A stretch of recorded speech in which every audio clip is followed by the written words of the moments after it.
Police say a woman ran over and killed her boyfriend. If you take a look down here, you can see the tire tracks from when her truck climbed up over the sidewalk. It could also have an impact on the dairy farmers who get the milk on the shelves. This water was full of thousands of mosquito larvae, but after just a few sprays of Agnique, you can see there are just a few larvae left. In the past hour, this street here in Las Cruces has kind of transformed into a river. I want to take you a little closer. This water is starting to die down a little bit, but if you look out there, it actually was as high as the sidewalk into the meals, and any leftovers get put into buckets like this one. And it comes right back outside where it's turned into compost, and that's because of this, all the pollen that it releases, and that is what you breathe in. This is such a dangerous situation. We actually have to keep our distance from what police are working on back there. They even gave me and my photographer these bulletproof vests. Take a look at this. This is just some of the severe damage in Columbus, New Mexico. Now out here in Las Cruces, it's a sunnier picture. I'm using a decibel meter on my phone to figure out just how loud the generator in my live truck is. And it's telling me it's about 90 decibels.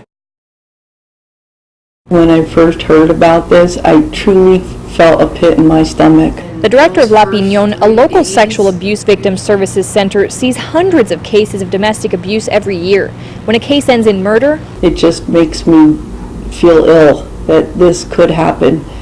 And we just want people to know that La Casa and La Piñon are here to talk to, because it is a scary situation. Richard McIntyre was under investigation for rape and domestic abuse when police say he killed his sister-in-law, Lisa Cash. Police believe McIntyre was angry with Cash for being a potential witness in a grand jury hearing scheduled for the next day. Deputy Chief District Attorney Roxanne Esquivel made the decision not to arrest McIntyre. She decided to send the case to a grand jury first. There was no forensic evidence or certainly any other witnesses. Looking at the age of Mr. McIntyre, 7 years old, the fact that the victim was out of state. Esquivel also says there were no signs McIntyre was a threat. Do you feel like the justice system failed this family, this victim? I don't think the justice system had really gotten too far along in this particular case. It's hard to know what the ultimate outcome would have been.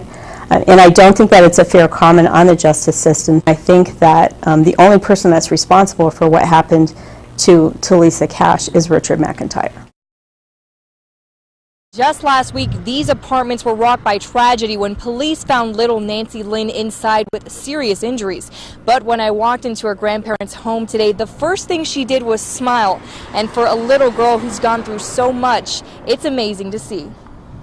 To have her here right now is the best thing in the world. Big blue eyes and a smile to match. 19-month-old Nancy Lynn is a typical curious little girl. Because she's all smiles and just wanting to be with people. But as soon as you see the casts on both her arms, it's clear she's dealt with more than your average toddler. Just days ago, Nancy Lynn was airlifted to the University Medical Center in El Paso with fractures in both her arms and bruises all over her body from abuse police say had been going on for months.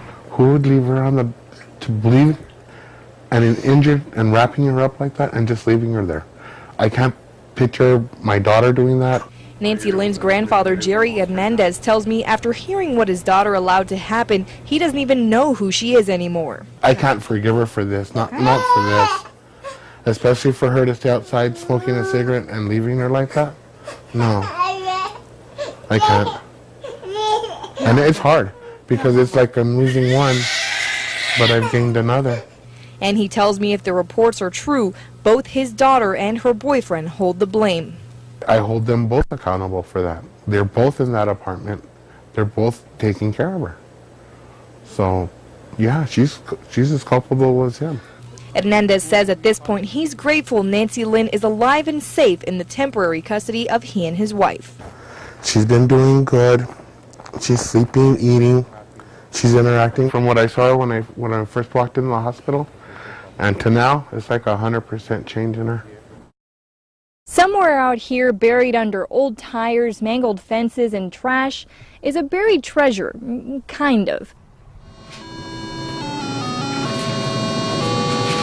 It's a longtime legend among gamers, a rumored Atari graveyard buried in Alamogordo. We have the UFO sighting in Roswell. Why not have the Atari tomb in Alamogordo?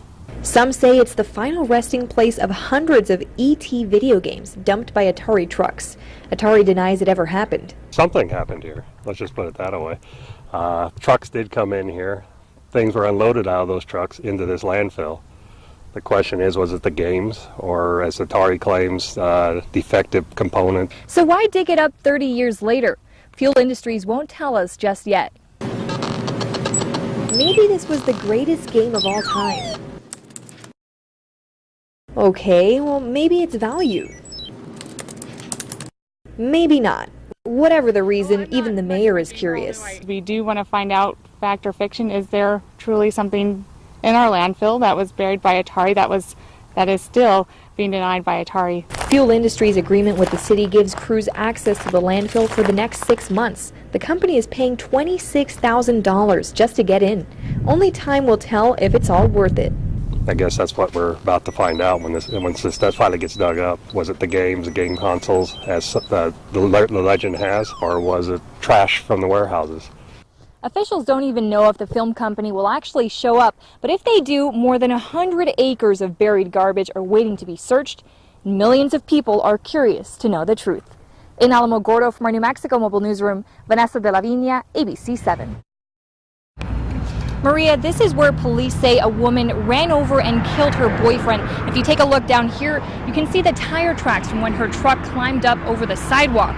38-year-old Annette Larson Fushini is charged with murder and aggravated driving while intoxicated.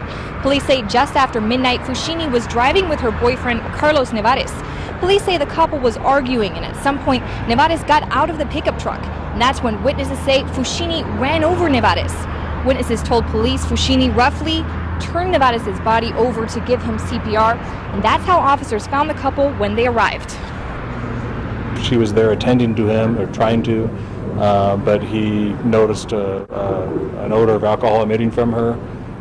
The officer took over. The woman actually tried to walk away, but the officer ordered her to stick around. And she did, and we later found out that she was the driver of the vehicle, which is parked a ways down the road.